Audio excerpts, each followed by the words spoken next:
Hey hello and welcome back future engineers. तो क्या हाल है दोस्तों? बढ़िया से आपकी पढ़ाई आई थिंक जा रही होगी और बहुत बढ़िया तरीके से आप प्रैक्टिस भी कर रहे होंगे।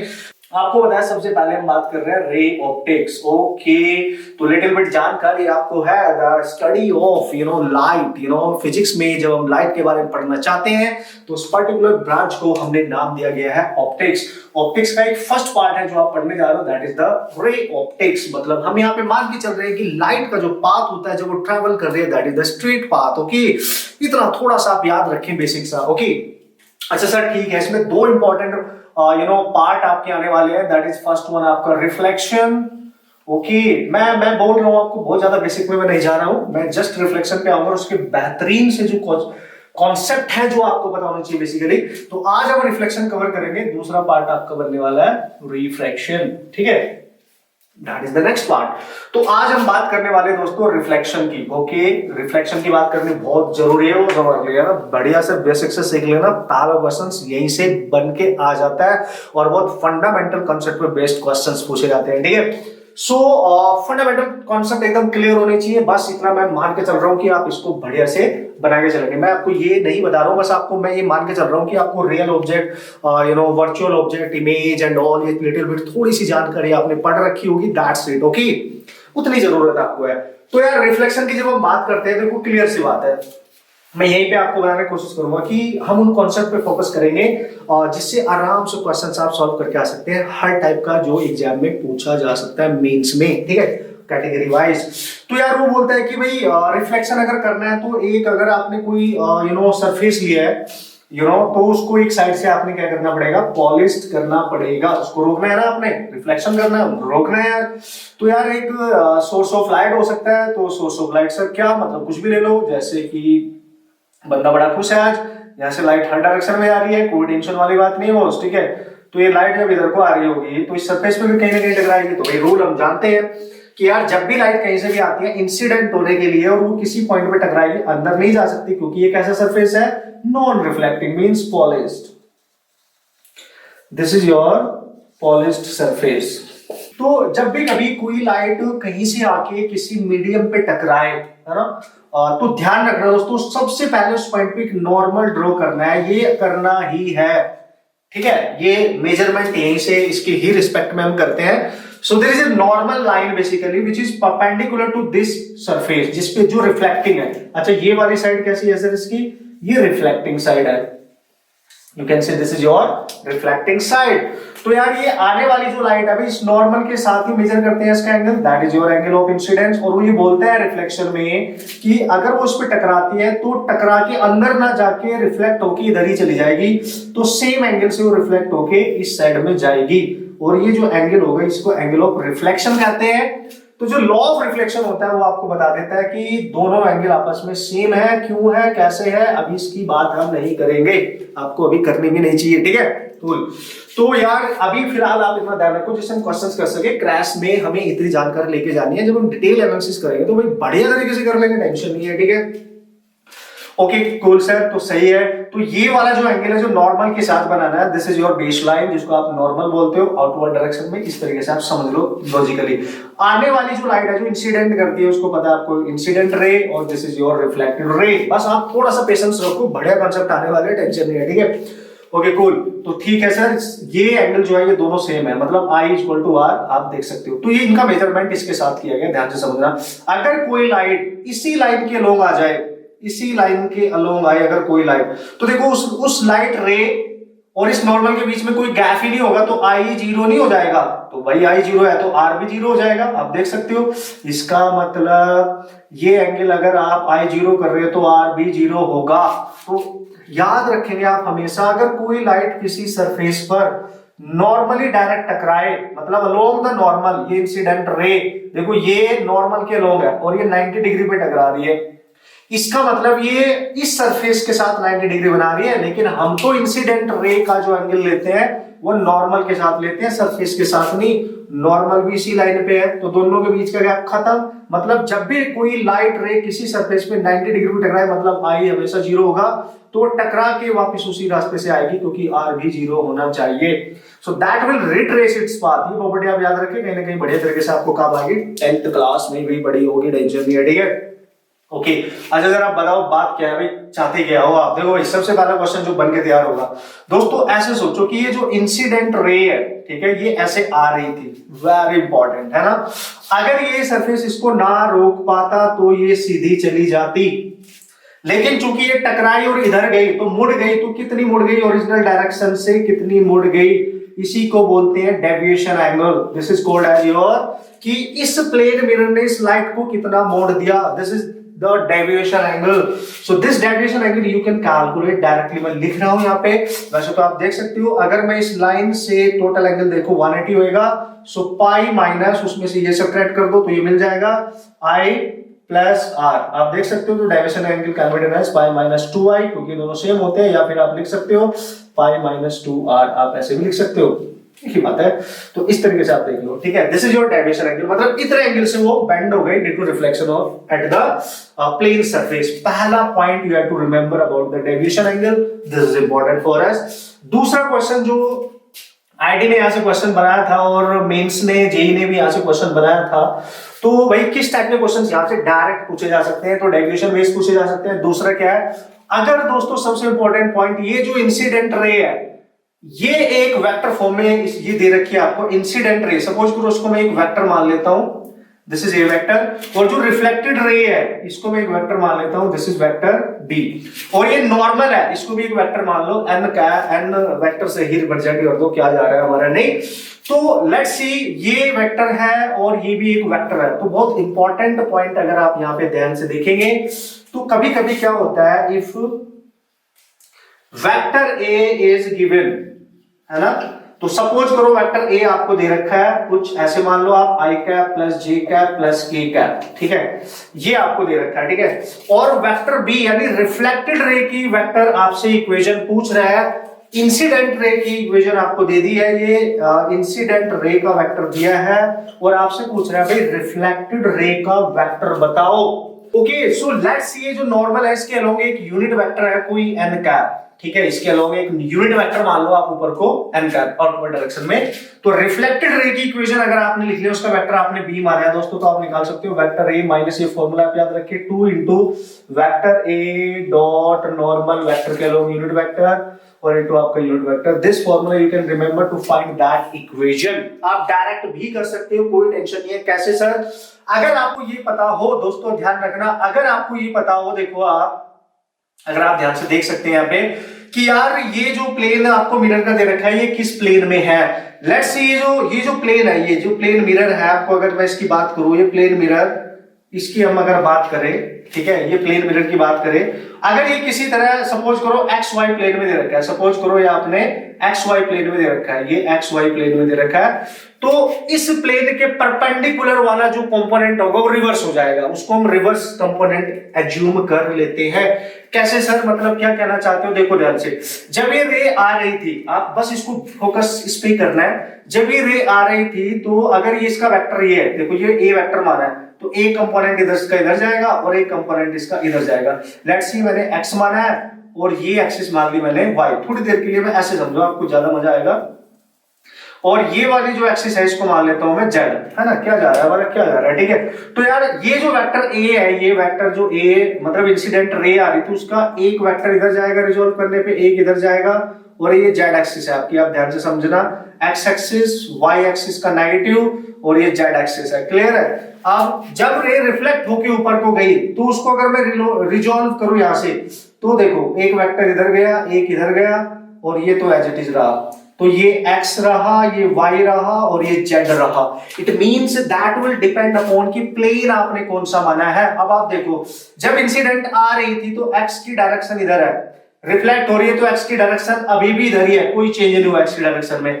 फिर y डायरेक्शन डाउन है, y डायरेक्शन ऊपर चली गई, मतलब y इसकी रिवर्स हो गई, z इधर है, यहाँ पे भी z इधर है, मतलब यहाँ पे y रिवर्स हो गया। अगर b की इक्वेशन डायरेक्ट लिखनी है तो नो प्रॉब्लम एट ऑल, यहां पे देख लो किस वेक्टर के साथ था, i प्लस जे प्लस के, तो इसमें वो रिवर्स कर दो जो यहाँ पे रिवर्स हुआ है, y अपोजिट हो गया, तो इक्वेशन बन जाएगी i माइनस जे प्लस के का।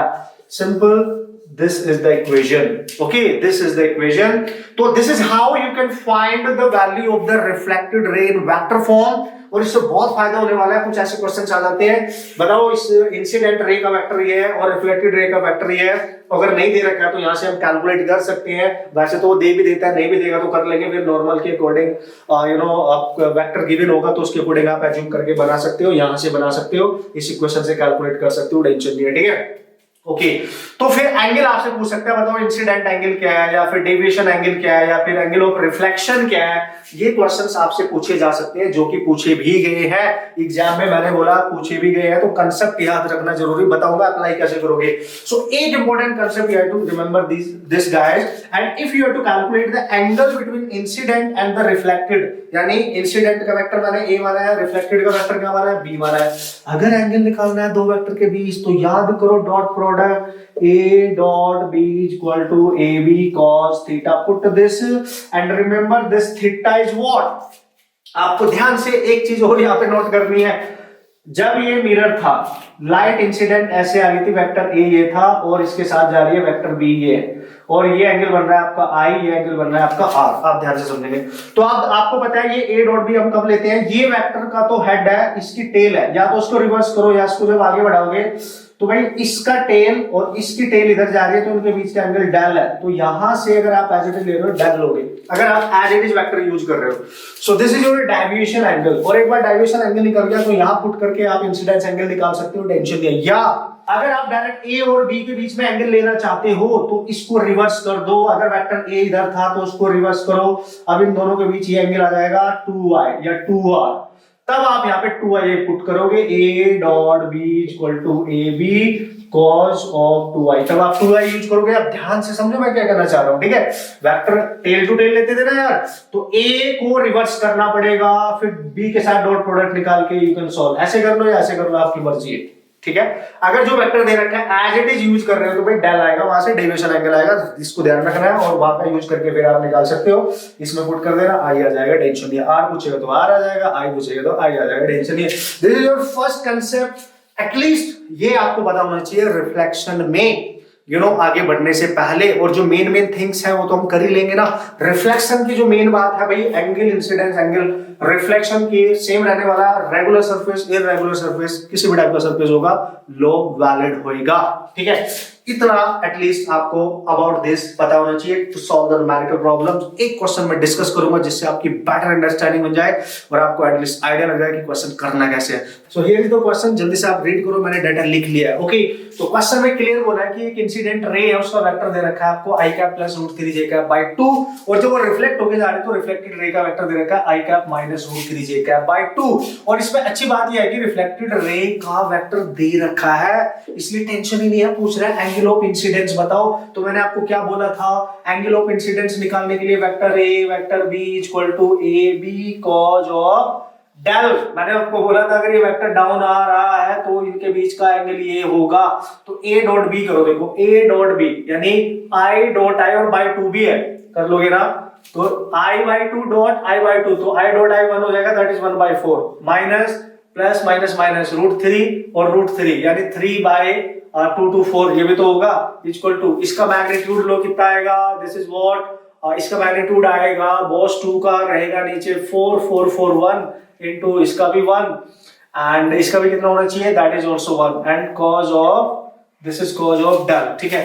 तो ये आ जाएगा माइनस का 2/4, this is 1 cos of del and ये आ गया, देख सकते हो आप, यानी cos ऑफ डेल आपका बन रहा है -1/2 और ये होता है 120। यानी जो डेविएशन एंगल आ रहा है यहाँ से वो 120 आ रहा है। This is not incidence angle, come on, मैंने आपको कॉन्सेप्ट बताया था, this is your deviation angle actually. और अगर डेविएशन है तो इंसिडेंट एंगल आप निकाल सकते हो, वो आपको पता है डेविएशन एंगल होता है पाई minus 2i, clearly you can see now.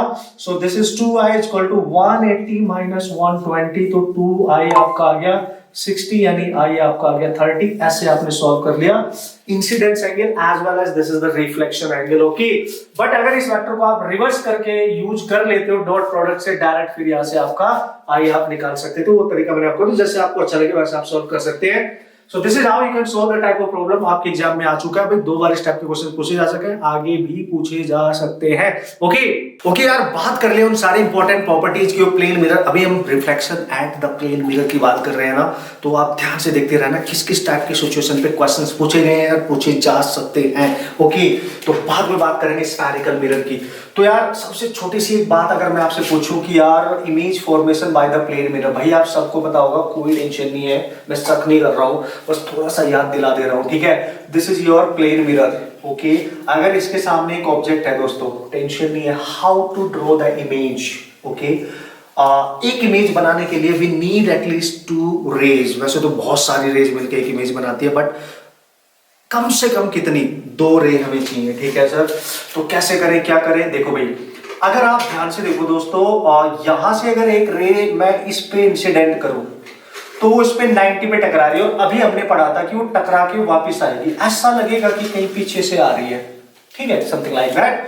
फिर इस पूरे मिरर को आप कवर कर लो, एजेस पे टकराओ, मान ले एक रे मैंने यहां टकराई, तो लॉ ऑफ रिफ्लेक्शन बोलता है नॉर्मल ड्रॉ करो, ये रहा, तो ये आई है तो पक्का इधर ही जाएगी कहीं पे, तो आप देख सकते हो यहाँ पे, ठीक है। तो जितना एंगल बना रही है उतना एंगल बनाते हुए पक्का इधर ही जाएगी, तो ऐसा लगेगा कहीं पीछे से आ रही है इस तरीके से। तो सिमिलरली जब यहां पे टकराओगे आप, ये इंसिडेंट है और यहाँ पे नॉर्मल है, ये आई, तो पक्का इधर ही जाएगी, ये आई है तो ये इसका आर होगा, तो ऐसा लगेगा कि पीछे से आ रही है, आप चेक कर सकते हैं। तो जहां पे ये सारी इंटरसेक्ट कर रही है वहीं कहीं बन जाएगी इमेज, वहीं कहीं बन जाएगी उसकी इमेज। और इमेज चूंकि बिहाइंड द मिरर बननी है, याद रखना हमेशा, पर्दे के पीछे बनने वाली इमेज हमेशा वर्चुअल होती है, आभासी, जिसको हम टच नहीं कर सकते, वर्चुअल बोलते हैं उसको, ठीक है। सो यार ये मिरर से अगर ये ऑब्जेक्ट डिस्टेंस u पे है तो इसकी इमेज ऑब्वियसली इससे कहीं v डिस्टेंस पे होगी। अब वो इसके इक्वल होगी कि नहीं होगी वो आप प्रूव कर सकते हो, वैसे आपने पढ़ा होगा डेफिनेटली प्लेन मिरर के केस में सेम डिस्टेंस पे बनते हैं, पढ़ने की जरूरत ही नहीं है भाई। आप रोज मिरर के सामने खड़े होते हो, रोज देखते हो, जितनी दूर आप मिरर से होते हैं बिल्कुल उतनी दूर आपकी इमेज नजर आती है, आप पास आते हो वो भी पास आ रही होती है, मिरर स्टिल होता है, समझ रहे हो। सारी प्रॉपर्टीज वो पढ़ने की जरूरत ही नहीं है, हम डेली चेक कर रहे हैं, ठीक है। अगर आप खड़े हो और इमेज भाग के आ रही है, भाई भाग जाइए वहां से, क्योंकि ऐसा होगा इससे नहीं, समझ रहे हो आप। मान लिया आप शीशे के सामने थोपड़ा लेके खड़े हो, चलो देख लेता हूँ, इमेज भाग के आ रही तुम्हारी, भाई भाग जाइए वहां से, क्योंकि प्लेन मिरर में ऐसा करने से ऐसा होगा ही नहीं, समझ पा रहे होंगे आप उसको टच भी नहीं कर सकते। सपोज करो आपने अपने आप को देखना तो अपनी इमेज आप पीछे देख रहे हो, और भाई तुमने शीशे के पीछे को ना हाथ लेके गए और तुम्हारा हाथ उसके हाथ में आ गया, ठक, तो भाई भाग जाइए छोड़ के, क्योंकि ऐसा होगा नहीं, क्योंकि वो उसको हम टच कर ही नहीं सकते, वर्चुअल है, something going to be wrong, you know, उसके पीछे कोई तो खड़ा होगा। ओके, तो समझ रहे हो आप what is the meaning of virtual. Virtual को आप देख सकते हो, आप टच नहीं कर सकते, पर्दे के पीछे है ये, इसलिए वर्चुअल इमेज है। और बहुत सारी डिटेल अभी हम यहां नहीं ले सकते हैं, मैं जस्ट थोड़ी लिटिल बिट आपको दे रहा हूं कि हम इमेज का ड्रॉ कैसे करते हैं, क्योंकि अब मैं आपको फील्ड ऑफ व्यू का कॉन्सेप्ट बताने वाला हूं, that is important actually for us. Okay, वो बहुत जरूरी है हमारे लिए, दैट्स व्हाई मेरे को ये बताना पड़ रहा है। तो मैंने यहां कितनी रे ली, देखो, एक ये सीधी गई R1, एक ये R2 और एक ये R3। वैसे मैं इसको ना भी लेता तो भी काम चल गया था मेरा, ठीक है। अगर आप प्रूव करना चाहते हो कि V जो डिस्टेंस है वो u के इक्वल है, तो सिमिलर ट्रायंगल मेथड्स का यूज करके यू कैन प्रूव दिख रहा है। तो बस तुम ध्यान रखो कि ये बनना ही बनना है। तो ये एक ऐसा ऑब्जेक्ट है, पॉइंट ऑब्जेक्ट लिया, अगर ये एक्सटेंडेड ऑब्जेक्ट होता तो भी वो ऐसे ही बनती, मतलब आप समझ रहे हो किस तरीके की बन रही है, बिल्कुल क्लियर है आपको। ऐसा लगेगा जो बंदा यहां से देखेगा कि रे उसके लिए इधर से कहीं इधर से जा रही है, इधर से अगर वो देख रहा है कहीं बंदा, ठीक है, तो रे इधर से कहीं आ रही है, तो इसका मतलब पीछे है, देखो इमेज यहां बन रही है आपकी, ठीक है। अगर मैं इसके सामने एक मिरर ऐसे रख दूं और आप डेली खड़े होते हो वो शीशे के सामने, डेली है ना, डेली खड़े होते हो आप, टेंशन नहीं है, तो ये जो डिस्टेंस होगी यहां से, what is that distance, basically suppose करो ये ऑब्जेक्ट की डिस्टेंस है, तो उसके जस्ट पीछे आपकी इमेज बनेगी, और वो जैसे आप खड़े हो वैसे ही बनेगी भाई, जैसे आप खड़े हो वैसे ही बनेगी, इस बात का आप ख्याल रखेंगे। मतलब सर जितनी डिस्टेंस पे, अगर मैं 2 सेंटीमीटर की डिस्टेंस पे हूं तो आपकी इमेज भी 2 सेंटीमीटर पे ही बननी चाहिए, और जितनी हाइट आपकी है ऑब्जेक्ट की उतनी ही हाइट इमेज की भी होनी चाहिए। ये आप सबने पढ़ रखा है, सेम साइज सेम डिस्टेंस, है ना। ये रियल ऑब्जेक्ट है, ये बनेगी वर्चुअल इमेज। अगर ये वर्चुअल ऑब्जेक्ट होता, वर्चुअल ऑब्जेक्ट, तो उसकी इमेज रियल बनती, इतना याद रखना बस, है ना, इतना याद रखना। रियल की वर्चुअल, वर्चुअल की रियल, है ना। तो प्लेन मिरर की खास प्रॉपर्टी है, और ये जो मिरर है ये तब है जब ये रेस्ट है। रेस्ट पर कब कि अगर ये इसकी तरफ चलना स्टार्ट कर दे 2 मीटर पर सेकंड से, तो ये भी 2 मीटर पर सेकंड से ही चलेगी, है ना, ये भी 2 मीटर पर सेकंड से ही चलेगी। ऐसा नहीं होना चाहिए कि आप मिरर की तरफ आराम से धीरे धीरे जा रहे हो, इमेज भाग भाग के आ रही है बहुत तेज। भाई ऐसा, अगर ऐसा हो ना भाग जाइयो, क्योंकि ऐसा होता ही नहीं है। Try to understand. Plane mirror की खास बात, खास प्रॉपर्टीज है, same speed, same you know with respect to the mirror, and mirror is at rest, क्योंकि मिरर की अपनी खुद की वेलोसिटी है ही नहीं। थोड़ी बेसिक सी चीजें आप सीख के जाओगे, अप्लाई करके आने में मजा आने वाला है भाई, बहुत बेहतरीन तरीके से, ठीक है, कूल। तो यार सर ऐसे ऐसे हम याद रख सकते हैं, साइज सेम होता है, सीधे हो तो सीधी बनेगी, उल्टे हो जाओगे तो उल्टी बनेगी। मतलब अभी आप कैसे हो, इरेक्ट, तो ये भी कैसी बन रही है, इरेक्ट। ओके, अगर आप इन्वर्टेड हो गए, आप उल्टे खड़े हो जाओ, ऐसे खड़े हो जाओ, ठीक है, ऐसे खड़े हो जाओ भैया, ऐसे, ठीक है। तो यार ये भी ऐसी ही बननी चाहिए, ये भी ऐसी ही बननी चाहिए, उल्टी ही बननी चाहिए। साइज सेम है ना, situation same, and distance from the mirror भी सेम होनी चाहिए। This is important about the plane mirror. बस इतनी बातें याद रख लो, that is sufficient. Come on यार, है ना। तो ओके, अब हम बात करने वाले कि चलो ठीक है सर, मतलब ऐसे कर सकते हैं। वर्चुअल ऑब्जेक्ट का मतलब समझ रहे हो आप, पर्दे के पीछे जो चीज बनती है वर्चुअल होती है। अगर एक ऐसा ऑब्जेक्ट जो रियल में इमेज बना रहा है लेकिन वो एक्चुअल में नहीं है, पर्दे के पीछे, behind the mirror, virtual object. थोड़ा सा हिंट ले लो, बस खत्म, ठीक है। अब इसमें जो मेन कंसेप्ट है, मेन प्रॉपर्टीज है, मैं उन पे फोकस करने वाला हूं दोस्तों। ओके सर, ठीक है ठीक है, बात सही आपकी, कर लेते हैं। अब हम बात करेंगे जो मोस्ट इंपॉर्टेंट कंसेप्ट है हमारे पास, फील्ड ऑफ व्यू। छोटा सा कंसेप्ट बता देता हूं, एक न्यूमेरिकल करके दिखा दूंगा, आपको समझ में आ जाएगा। फील्ड ऑफ व्यू का मतलब क्या होता है? फील्ड ऑफ व्यू का मतलब जहां पे बैठ के हम इमेज देख पाते हैं, अगर वो इमेज का फील्ड है। दूसरा फील्ड ऑब्जर्वर का होता है, यानी इमेज को देखने के दो तरीके, या तो आप इमेज के फील्ड में चले जाओ जहां से आप उसको देख पाओ, या इमेज आपके फील्ड में आ जाए जहां से आप उसको देख पाओ, यानी field of image and field of observer, it depends upon. Okay, so let's see guys, अगर आप इसी को देखो ये डायग्राम में दोबारा से यहां बनाने की कोशिश करता हूं। लेट्स सी, मेरे पास एक मिरर है, ठीक है, बहुत बढ़िया है। एक प्लेन मिरर की बात कर रहा हूं ना मैं अभी, प्लेन मिरर की आप थोड़ा सा कंसेप्ट समझ लेते हैं। और एक ऑब्जेक्ट यहीं पे है, लेट्स सी मैंने ऑब्जेक्ट को कहां रखूं, यहां रख देता हूं, चलो इससे बाहर, बिल्कुल देखो पूरे सबसे बाहर ऑब्जेक्ट ये रहा। तो बढ़िया तरीका इमेज बनाने का, पूरे मिरर को कवर कर लो, एक रे इसके इस एंड पार्ट पे डालो, एक अपर एंड पार्ट पे डालो, एक रे डालो, आप खुद ही, आपको खुद ही लॉजिक समझ में आएगा, आराम से तरीका बता रहा हूं। फिर जैसे ही रे इस मिरर पे टकराए, नॉर्मल जरूर बनाना और इंसिडेंस एंगल फील करो, और इतने ही एंगल बनाते हुए रिफ्लेक्ट होके नॉर्मल के परे वाली साइड पक्का जाएगी, यानी ऐसे जाएगी। अब आपको क्लियर हुआ होगा, दिस वन, रे वन। फिर दूसरी रे, वैसे मैंने बोला बहुत सारी रे मिलके एक इमेज बनाती है, ध्यान से समझना। दूसरी रे यहां से लेके जाओ और डायरेक्ट बी पे इंसिडेंट करा दो, फिर एक नॉर्मल बना दो। ये अगर इसका आई है तो इसका आर बनाते हुए इधर जाएगी, तो अगर वो इधर जाएगी तो ये रिफ्लेक्टेड रे है, this is reflected ray from A, this is reflected ray from B, और ये जो रिफ्लेक्टेड रे है इनके बीच का ये जो रीजन होगा, इसी को बोलते हैं फील्ड ऑफ व्यू। एक्चुअली ये वो रीजन होगा जहां पे अगर आप बैठे होंगे तो आपको इमेज दिखाई देगी, वरना भाईजान इमेज दिखाई देगी नहीं, इमेज बनेगी पर दिखाई नहीं देगी। दिखाई कब देगी? जब आप इत्थे बैठे होंगे। सर कैसे, मतलब क्या चाहते, क्या हो आप? भाई आप यहां बैठे हो, यहां है ऑब्जर्वर, सॉरी यहां है ऑब्जेक्ट जहां से रे जा रही है, तो हियर अगर आप ऑब्जर्वर हो, ठीक है, और ये आपको कोई सोर्स है लाइट का, समझना आप, ये कोई सोर्स है जहां से लाइट जा रही है, ऑब्जेक्ट मतलब कुछ भी मान लो, एंड ये बंदा देखना चाहता है इमेज, तो ढक्कन है, ये गलत जगह बैठा है, इसको इसकी इमेज नहीं दिखाई देगी, क्योंकि ये इसके फील्ड में ही नहीं है। ये जो रे जहां पे है इसको यहां होना चाहिए था कहीं, अबे नहीं दिखाई देगी। इसका मतलब सर क्या कह रहे हो? मैं ये कह रहा हूं कि अगर देखो ये रे कहीं पीछे बढ़ाओ, ये सीधी पीछे एक्सटेंड करो, अगर डायरेक्ट रे नहीं आपस में मिल रही है, एक्सटेंड करके मिलाओ उनको, क्योंकि देखो इधर तो कहीं नहीं मिलेगी, है ना, ये तो हमें पता ही होगा ना यार। अब ये वाली जो है, ये वाली देखो, इसको अगर मैं पीछे कहीं मिलाऊंगा तो भाई यहां मिल जाएगी। देखो जहां ये दो रे इंटरसेक्ट करे वो इमेज बन गई, मतलब इसकी। मतलब सर ये इमेज बन चुकी है और इस इमेज को देखने के लिए ऑब्जर्वर यहां बैठा हो, उसके फील्ड में नहीं हो, देख ही नहीं पाएगा कि इमेज कहां बनी है। इसका मतलब इस बंदे को यहां ना बैठ के यहां बैठना चाहिए, अपनी आंखों को यहां पे गड़ाना चाहिए। तो यहां से अगर ये देखेगा इमेज दिख जाएगी।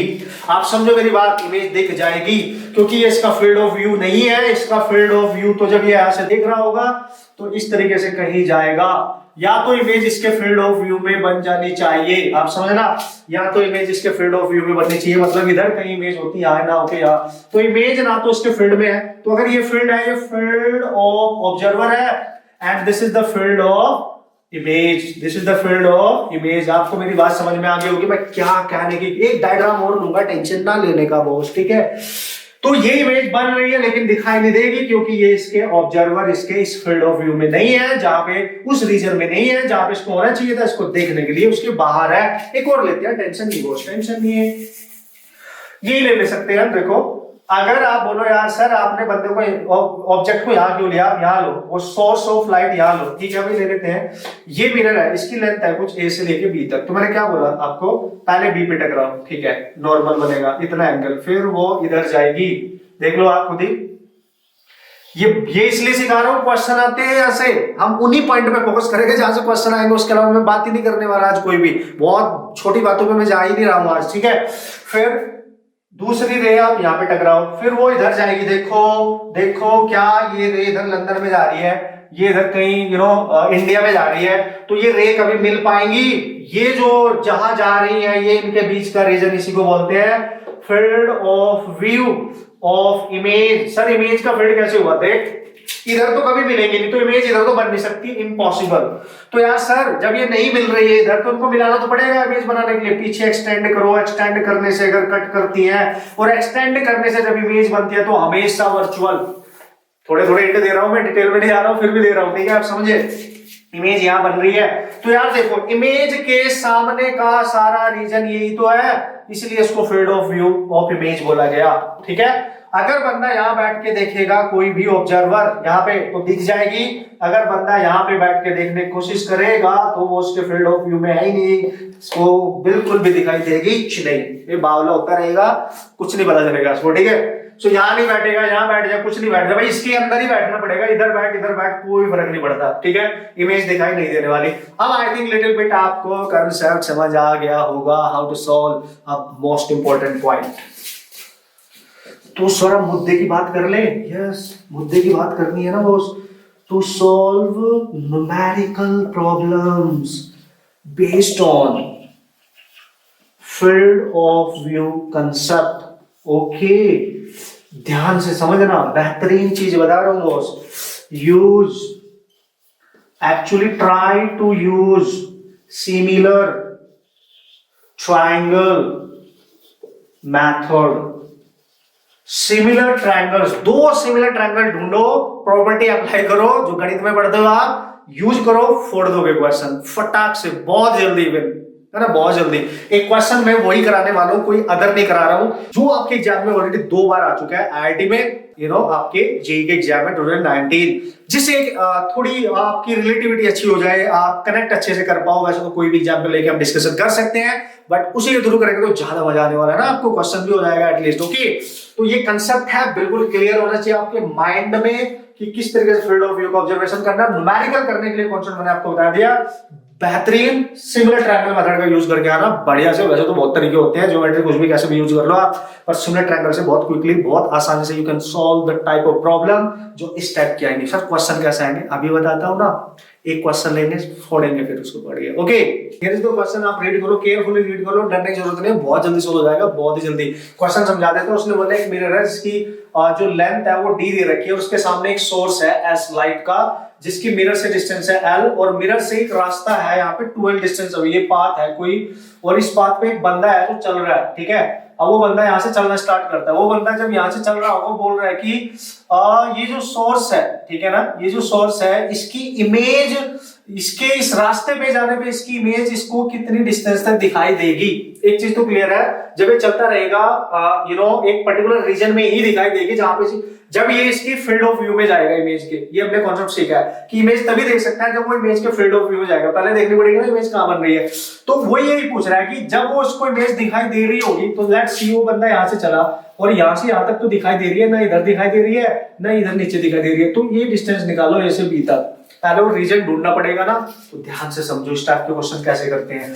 बंदा यहां से चलना स्टार्ट करेगा इस रास्ते पे, ठीक है। तो सबसे पहले मैंने आपको तरीका बताया था, सोर्स से लाइट इंसिडेंट करो, कर दीजिए, फिर वो रिफ्लेक्ट होके कहीं इधर जाएगी, बिल्कुल जाएगी, ऐसे जाएगी, लेट्स सी, ठीक है। तो ये जो लाइट यहाँ पे टकराएगी, ये कहीं रिफ्लेक्ट होके कहीं इधर जाएगी, आप चेक कर सकते हो, ठीक है। फिर आप ध्यान से अगर देखो, ये कहीं पीछे जा रही है, ये कहीं पीछे जा रही है, ठीक है, इस तरीके से, और जहां ये मीट करेंगे वही बन जाएगी आपकी image. Now you can see, यही बनेगी आपकी इमेज। तो अगर इमेज ये बनेगी तो ये पूरा रीजन इसका फील्ड ऑफ व्यू है, ये पूरा रीजन इसका फील्ड ऑफ व्यू है। यानी वो बंदा जो इस रास्ते पे चल रहा होगा, अगर वो यहां से पॉइंट बी तक, जब तक इस रीजन में रहेगा ए से बी तक, तब तो दिखाई देगी। एक मिनट, ये ना मैंने थोड़ा सा अटपटा सा बना दिया आपके लिए, रास्ता ऐसे ही रखते हैं क्योंकि मैंने थोड़ा सा ऐसे कर दिया है, क्योंकि अगर ये बनेगा, आप इसको थोड़ी कैलकुलेशन का ध्यान देंगे बॉस। ये डिस्टेंस तो आपको पता ही है, एल दे रखी है और ये डिस्टेंस 12 दे रखी है। तो भाई ये नॉर्मल का अगर मैं काम इससे करा दूं तो ये कुछ ऐसे कट कर लेंगे, थोड़ा सा अच्छा लगेगा ना। तो ए से बी के बीच की डिस्टेंस आप समझे, ठीक है। और ये तो 12 दे ही रखी थी आपको, ठीक है। अब आप देखो इसमें सिमिलर ट्रायंगल ढूंढो, मैंने आपको बोला था सिमिलर ट्रायंगल ढूंढेंगे। तो एक ट्रायंगल तो ये मिरर के साथ ये ले लो जो इमेज ने बनाई है, ठीक है, ये वाला ट्रायंगल, ये इतना सा, और इसी के सिमिलर ट्रायंगल ये बड़े वाला ले लेंगे, है ना। तो use the similar triangle method. आपको पता है ये एल डिस्टेंस आगे है सोर्स से, तो एल डिस्टेंस पीछे इसकी इमेज बनेगी, क्लियर है। तो इस ट्रायंगल में अगर आप सिमिलर ट्रायंगल देखोगे, पहले वाला ये यूज कर लो। अगर मैं यहाँ पे ले लू P और इसको ले लो Q, तो आप यूज करने वाले हैं PIQ। फिर सिमिलर ट्रायंगल यूज कर रहे हो चूंकि, तो यहाँ पे यूज करना पड़ेगा BIA बड़े वाला। तो आप देखो इसकी लेंथ डिवाइड बाय इसकी लेंथ, ठीक है। तो इसकी लेंथ कितनी है PQ डिवाइड बाय उसकी लेंथ कितनी है AB। तो इसका बेस देख लो, ये रहा बेस। बेस कितना है इसका, यहां से यहां तक की डिस्टेंस L है ना। सो this is the base and this is L। और बड़े वाले का बेस कितना है, यहां से पूरा यहां तक, यानी ये है L, ठीक है। और यहां से यहां तक डिस्टेंस दे रखी है आपको क्वेश्चन में 12, तो 3L हो गया, दिस इज 3L, ये हो गया कैंसिल। PQ क्या है, ये डिस्टेंस दे रखी है आपको D, दिस इज D, और ये होगी AB equal to 1/3, cross multiply कर दो तो AB लेंथ आ गई 3D। यानी A और B के बीच की जो डिस्टेंस है, व्हाट इज दैट, 3D। और उस पाथ की जहां पे वो इमेज को देख सकता है, उसकी लेंथ आपको मिल गई है 3D तक। तो वो जब तक चलता रहेगा उसको इमेज दिखाई देगी, अदरवाइज को इमेज दिखाई नहीं देगी। And this is how easily you can solve the problem. अगर आपको कांसेप्ट क्लियर है तो बहुत जल्दी से इस टाइप के क्वेश्चंस आप उड़ा सकते हो। ओके यार, क्वेश्चन आपने देख लिया होगा, बढ़िया तरीके से आपने समझ भी लिया होगा। देखो कितनी बढ़िया तरीके से हमने क्वेश्चन कर लिया है ना, बहुत इजी होता है भाई। अगर कंसेप्ट एकदम क्लियर है और डायरेक्ट अप्रोच आपको पता है, तो बहुत बेहतरीन तरीके से आप बना सकते हो क्वेश्चन, ठीक है। नेक्स्ट क्वेश्चन लिटिल बिट और जो इंपॉर्टेंट होने वाले हैं उनको भी जल्दी से चेकआउट कर लेते हैं। देखो दोस्तों, आपसे बात करेगा वो अगर वो बोलता है समथिंग एक मिरर है आपके पास, ये प्रॉपर्टी आपको ना याद रखनी है। एडवांस में इसकी बढ़िया क्वेश्चंस इस प्रॉपर्टी पे डिजाइन किए जाते हैं, हो सकता है मेंस में भी देते हो, तो प्रॉपर्टी एटलीस्ट आप याद रखिए, पढ़ा भी होगा आपने। क्या, एक प्लेन मिरर है सर, उसके सामने एक ऑब्जेक्ट है। मैंने बोला ठीक है, अब ये ऑब्जेक्ट की जो डिस्टेंस है ये u डिस्टेंस पे है, इसकी इमेज ऑब्वियसली कहां बनेगी, यही बनेगी ना भाई। जितनी डिस्टेंस पे ये है उतनी ही डिस्टेंस इसकी v u के ही इक्वल होगी, हमें पता है। ये अगर इसके ऑब्जेक्ट की डिस्टेंस है मिरर से, ये आप सबको पता है। कूल है भाई, कूल है। उसने बोला है जो मिरर यहाँ पे रखा हुआ है बिल्कुल वर्टिकली y एक्सिस पे रखा हुआ है, आप क्लियरली देख सकते हो, ठीक है, बिल्कुल क्लियरली। ओके, अब वो बोलता है कि अगर मिरर को मैं किसी एंगल से रोटेट कर दूं, समझ रहा, अगर मिरर को आप किसी एंगल से रोटेट करो, ऐसे रोटेट करो, मतलब इसको ये यहां रखा है ना, ऐसे इसको ऐसे किसी एंगल से थोड़ा सा घुमा दो तो ये कुछ ऐसे दिखेगा ना। देखो आपको अब मिरर की नई पोजीशन ये है, कितने एंगल से घूम गया, देखो यहां से यहां तक थीटा। तो बोलते हैं अगर मिरर को आप थीटा एंगल से रोटेट कराते हैं तो जो उसकी इमेज अब बनेगी, ये कितने एंगल से घूम जाएगी, ये कितने एंगल से रोटेट करेगी, दिस इज इंपॉर्टेंट। याद रखना, इमेज जिस एंगल से रोटेट करेगी, यानी angle made by the image that is 2 theta. ध्यान देना हमेशा, यानी अगर ये 30 डिग्री से रोटेट करेगा तो इमेज का एंगल हमेशा 60 डिग्री होगा। अगर ये 40 से करेगी तो ये 80 होगा। आप समझ पा रहे होंगे, बस मैं क्या कर रहा हूं, छोटा सा पॉइंट है, याद रखो। पूरी करके नहीं बता रहा हूं, प्रूफ नहीं कर रहा हूं, याद रखो, मजा आ जाएगा। रिजल्ट यूज करें, क्वेश्चन बन जाएगा, टेंशन नहीं लेने का, ठीक है। दूसरा एक point you have to remember, this is important, हमें याद रखना चाहिए। दूसरा पॉइंट क्या है सर, वो भी डिस्कस कर लो, चलो टेंशन नहीं है ना बॉस।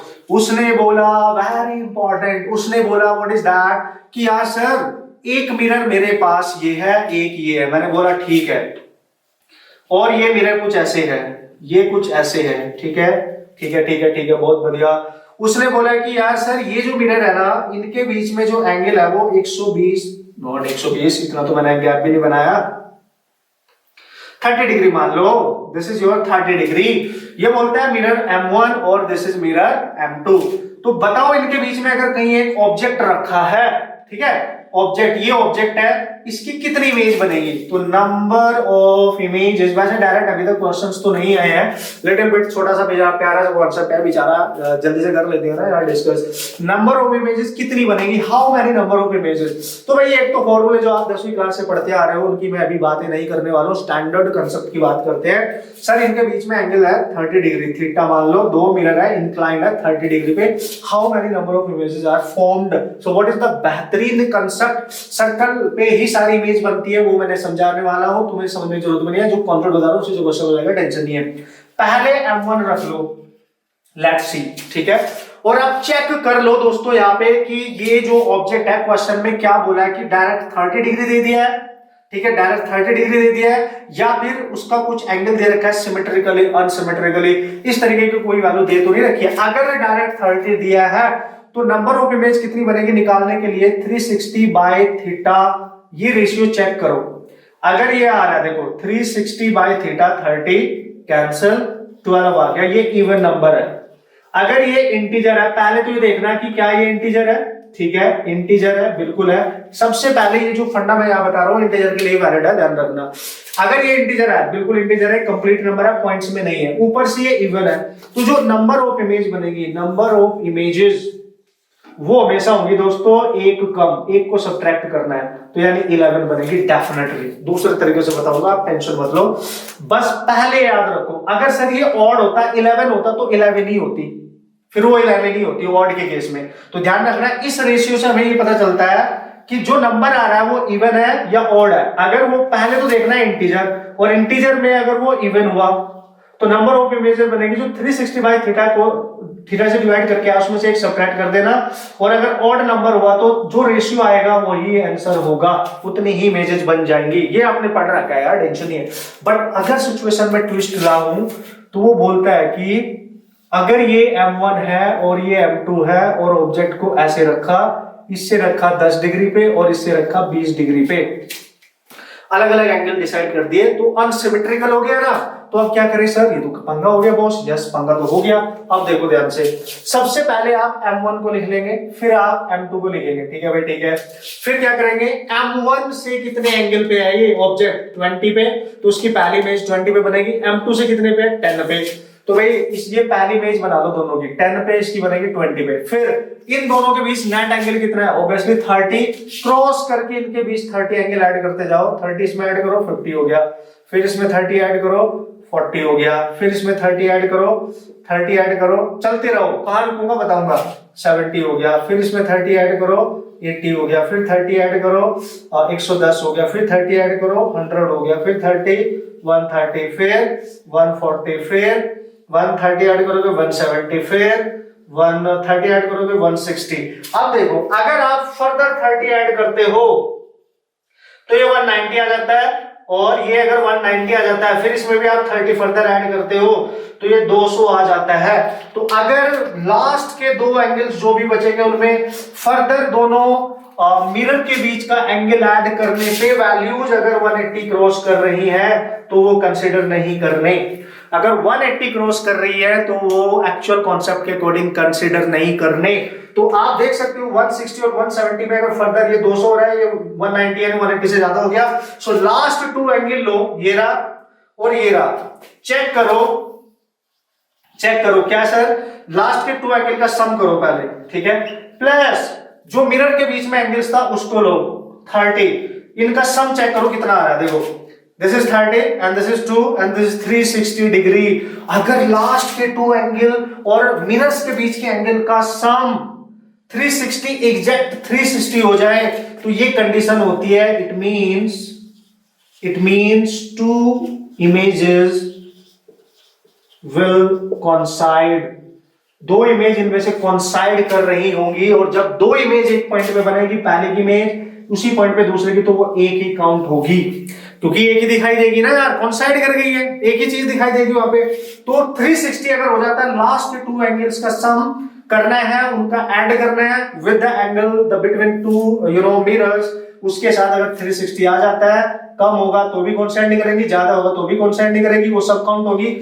लेकिन अब टोटल काउंट करो, देखो 1 2 3 4 5 6 7 8 9 10 11 12, टोटल 12 बन रही है। चूंकि कॉन्साइड एक कर रही होगी, दो कॉन्साइड कर रही है तो एक कम होगी, तो how many number of images 11। Sir पता कैसे चला, देख M1, ये रहा M1 कितने एंगल पे 20, तो पहली इमेज इसकी है, फर्स्ट इमेज है, ये इसकी फर्स्ट इमेज है, हमने इसमें 30 ऐड किया तो ये सेकंड इमेज बन गई इसकी M1 की, और ये सेकंड इमेज बन गई M2 की। सिमिलरली इसमें 30 ऐड किए, थर्ड इमेज, ये इसकी थर्ड इमेज, फिर फोर्थ फिफ्थ सिक्स्थ, समझ पा रहे होंगे आप। तो 1 2 3 4 5 6, टोटल कितनी बनी 7 8 9 10 11 12। और चूंकि यहाँ पे कॉन्साइड वाली कंडीशन हमेशा चेक करनी है, हर टाइप का क्वेश्चन कर सकते हो, इंटीजर हो या ना हो, पॉइंट्स में भी आ जाएगा तो भी, इसलिए ये ज्यादा इंपॉर्टेंट है आपके लिए। ये केवल वैलिड होगा इंटीजर अगर आ रहा है तभी के लिए, उससे आप डायरेक्ट कर सकते हो, आंसर तो सेम ही आएगा। सो देख लो, यहाँ से भी 11 आ रही है और यहाँ से भी आपकी 11 ही आ रही थी, ये देखो ये 11 ही आ रही थी, ये भी तो याद रखने वाली बात ही है। तो एक लिटिल बिट ये कॉन्सेप्ट है, आप याद रखें, आप क्वेश्चन ही तो करने हैं, सॉल्व कर लेंगे, टेंशन नहीं है, ठीक है। ओके डियर स्टूडेंट, अब बढ़िया से और कुछ कॉन्सेप्ट डिस्कस कर लेते हैं जिन पे क्वेश्चंस पूछे जाते हैं, पूछे जाने के आपके चांस बनने वाले सारे वो कॉन्सेप्ट हम यहाँ पे डिस्कस करेंगे। तो प्लेन मिरर की मैं बात कर रहा हूं, लेट्स सी दोस्तों, दो प्लेन मिरर आपको पैरेलल रखे हैं, आप समझे बात को, दो प्लेन मिरर कैसे रखे हैं, देखो पैरेलल टू ईच अदर, तो यार इनके बीच में एक ऑब्जेक्ट होगा, ठीक है, लेट्स सी वो ऑब्जेक्ट, पहला मिरर ये M1 है and this is your second mirror. तो आपको पता है दो प्लेन मिरर है, उनके इन बिटवीन कहीं पे एक ऑब्जेक्ट रखा है। तो अगर आपसे पूछेगा नंबर ऑफ इमेजेस बताओ, तो नंबर ऑफ इमेजेस तो आपको 360 बाय थीटा, चूंकि पैरेलल है तो 0 होगा, तो ये तो इन्फिनिटी को जा रही है। तो how many number of images are found in this particular situation, you can say infinity, बहुत सारे इमेज बनेंगे। आपने देखा भी होगा किसी सैलून में जब आप जाते हो, आगे मिरर पीछे मिरर लगा होता है, तो आपके बहुत सारे थोपड़े आपको नजर आते हैं और वो खत्म ही नहीं होते हैं, समझ रहे हो आप।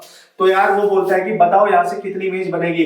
अगर वो बोलता है देखो इन दोनों के बीच की जो डिस्टेंस है, लेट्स सी मैंने 3 सेंटीमीटर ले ली, और ये डिस्टेंस आप मान लो लेट्स सी 1 सेंटीमीटर है, और यहाँ से यहाँ तक ये डिस्टेंस लेट्स सी 2 सेंटीमीटर है, समथिंग लाइक दैट, ऐसा कोई क्वेश्चन है। और आपसे पूछ रहा है कि इस ऑब्जेक्ट की इससे बनने वाली सेकेंड इमेज और इससे बनने वाली थर्ड इमेज के बीच की डिस्टेंस बताओ। आप समझ रहे होंगे, distance between first of M1 है ना and third of M2, third image of M2, ऐसे कुछ क्वेश्चन पूछ लेता है। तो मैं अप्रोच बता रहा हूं, आप क्या करके आएंगे, पहला टाइप का क्वेश्चन ऐसा आएगा, यू कैन से दिस इज टाइप 1, फिर हम बात करेंगे टाइप 2 की, very important actually, that is important.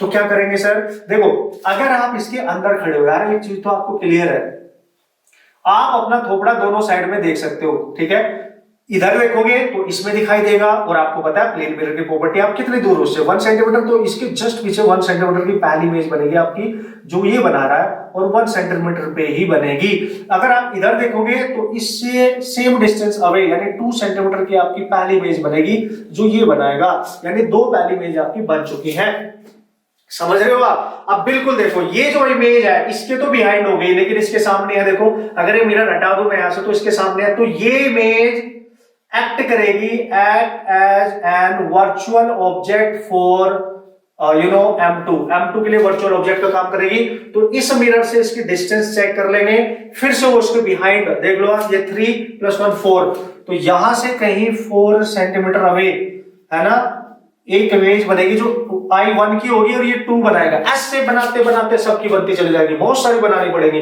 तो यार सर आसान तरीका बताओ, देखो भैया जाओ, M1 को लिख लो, M2 को लिख लो। अब देखो M1 ने इसकी पहली इमेज कितनी दूर बनाएगी, जितनी दूर वो खुद है 1 पे, इसकी कितनी दूर बनेगी, जितनी दूर वो इस मिरर से खुद है 2 पे। बस इतना ध्यान रखो, कितनी भी इमेज निकालनी हो, मिरर के बीच की डिस्टेंस देखो कितनी है, कुछ भी हो, और ये 1 सेंटीमीटर थी ना, क्रॉस करके ऐड करो, कितनी है 3 + 3 करोगे तो ये 4 आएगा, इसमें करोगे 3 तो ये 5 आएगा, 3 करो 8 आएगा, इसमें 3 ऐड करो 7 आएगा, 3 ऐड करो 10 आएगा, इसको करो 11 आएगा। आगे फर्दर जितनी भी पूछे अब काउंट करो। M1 की साइड में M1 की इमेज है, M2 की साइड में M2 की इमेज है, ये इसकी फर्स्ट इमेज, ये इसकी सेकंड इमेज, ये इसकी थर्ड इमेज की पोजीशन, ये इसकी फोर्थ इमेज की पोजीशन, ये इसकी फर्स्ट इमेज की पोजीशन, सेकंड इमेज की पोजीशन, थर्ड इमेज की पोजीशन, फोर्थ इमेज की पोजीशन। क्या पूछा था हमसे, distance between the first image of the M1 and the third image formed by M2। तो पहले की फर्स्ट तो 1 सेंटीमीटर पे है और सेकंड की थर्ड 1 2 3 8 पे है। तो डिस्टेंस पूछा है हमसे, डिस्टेंस उनके बीच की। तो डिस्टेंस निकालने के लिए क्या करोगे दोस्तों, पहले की फर्स्ट की डिस्टेंस ले लो और दूसरे की थर्ड की ले लो, प्लस मिरर के बीच की डिस्टेंस लेना ना भूलो, ना भूलो।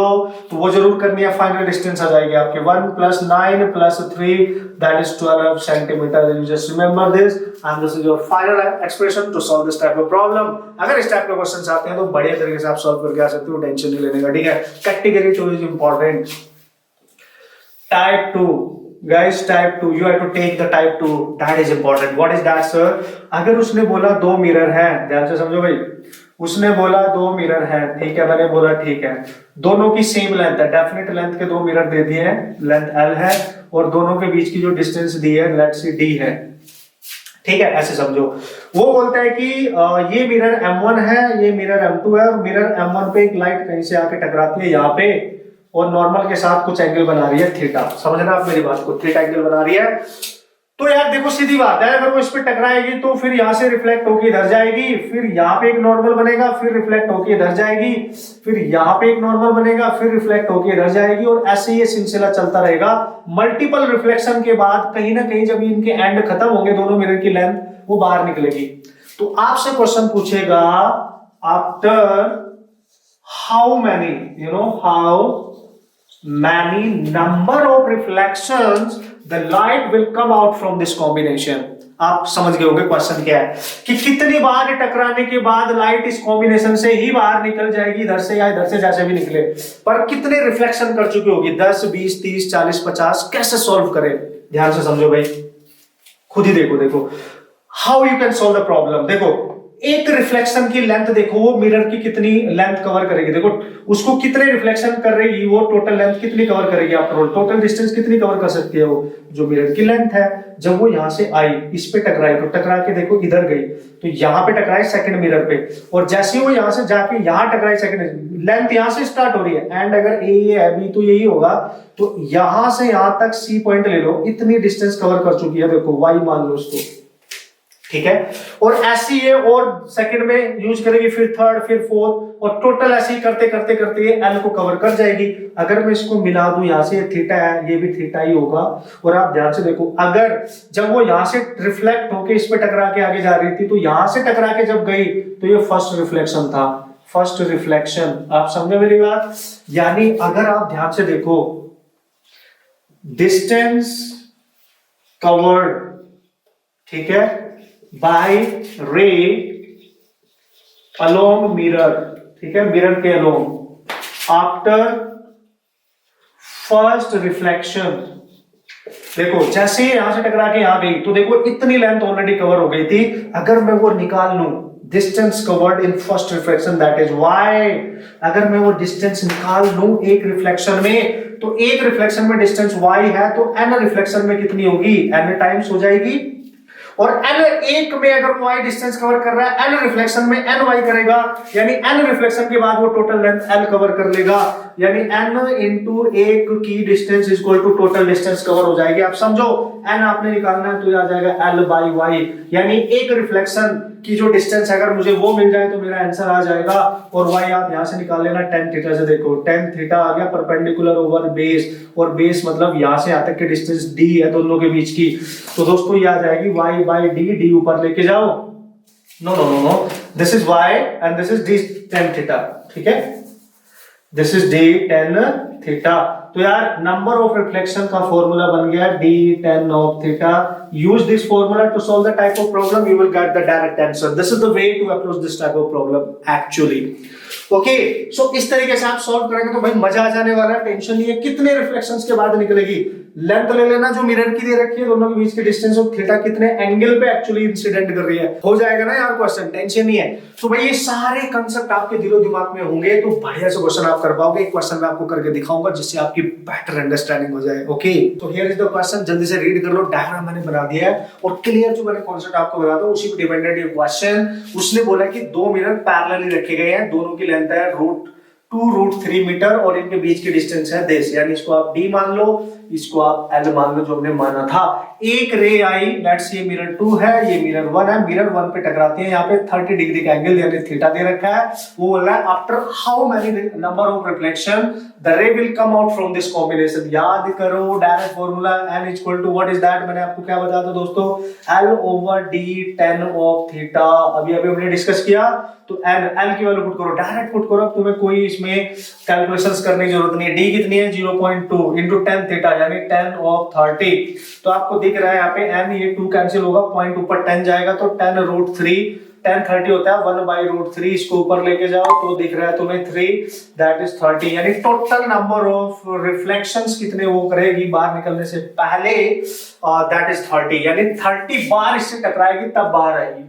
समझ गए होंगे, क्वेश्चन भी समझ गए, कॉन्सेप्ट भी समझ गए, कैसे अप्लाई करना है, कैसे क्वेश्चन सॉल्व करके आने हैं। ओके यार, अब बात कर लेते हैं उस कॉन्सेप्ट की जिसमें आपसे वेलोसिटी भी पूछी जा सकती है प्लेन मिरर के रिस्पेक्ट में। अगर हमें इमेज की वेलोसिटी निकालनी पड़े या उसकी एब्सोल्यूट वेलोसिटी निकालनी पड़े तो हम कैसे सॉल्व करेंगे, ठीक है। सो इन दिस सिचुएशन हम ये मान के चलेंगे कि मिरर भी मूव कर रहा है, that is a plane mirror है, तो no problem at all. Situation कोई भी हो, आपने करना क्या है, जब भी आपसे पूछे कि एक ऑब्जेक्ट है, लेट्स सी ये आपको यहाँ पे जो बंदा दिख रहा है, दिस इज ए ऑब्जेक्ट, ठीक है, और ये जा रहा है मिरर की तरफ 4 सेंटीमीटर पर सेकंड से, और मिरर इसकी तरफ आ रहा है 1 सेंटीमीटर पर सेकंड से। किधर भी जा सकते हैं, यहाँ भी जा सकते हैं, इधर जा सकते हैं, कहीं भी जा सकते हैं।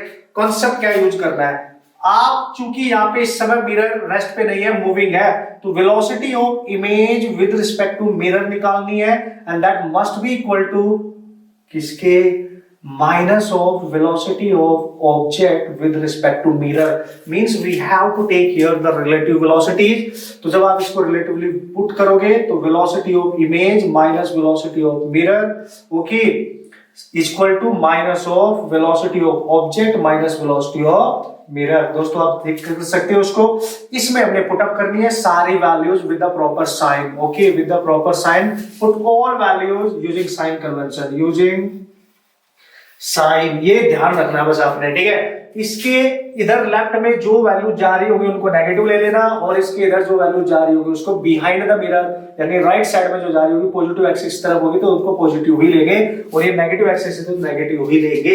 एक एग्जांपल जो कि मैंने आ रही है इसमें पुट करूंगा, आंसर आएगा वेक्टर फॉर्म में, आंसर बोलेगा वेक्टर फॉर्म निकाल लेंगे, मैग्नीट्यूड की बात करेगा तो मैग्नीट्यूड निकाल लेंगे।